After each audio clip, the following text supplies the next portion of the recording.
পাল্টাপাল্টি সম্মেলন করেছে দক্ষিণ আফ্রিকা কেন্দ্রীয় আওয়ামী লীগ। নতুন কমিটির সদস্যদের পরিচিতি উপলক্ষে সম্মেলন জোহানেসবার্গের মেফেয়ারে করা হয় আয়োজন। সম্মেলনে সংগঠনের সাংগঠনিক সম্পাদক আব্দুল খালেক লিখিত বক্তব্যে নতুন কমিটি সাংগঠনিক উপায় গঠন করা হয়েছে বলে জানান। এছাড়া আসন্ন ব্রিক্স সম্মেলনে প্রধানমন্ত্রী শেখ হাসিনার আগমন উপলক্ষে সংগঠনের কর্মতৎপরতাও তুলে ধরেন।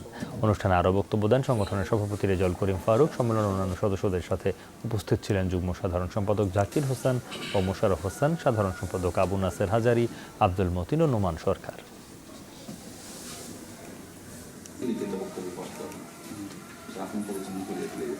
উপস্থিত নেতৃবৃন্দর কণ্ঠ ভোটের মাধ্যমে সর্বোচ্চ ভোট পেয়ে রেজাউল করিম ফারুক ভাইকে সভাপতি এবং সাধারণ সম্পাদক আবু নাসের হাজারিকে ও সাংগঠনিক সম্পাদক আব্দুল খালেককে নির্বাচিত করে আমাদের মাননীয় প্রধানমন্ত্রী আসতেছেন, সবাই ঐক্যবদ্ধভাবে মাননীয় প্রধানমন্ত্রীকে আমরা গ্রহণ করব। এখানে কোনো দুপাট হবে না।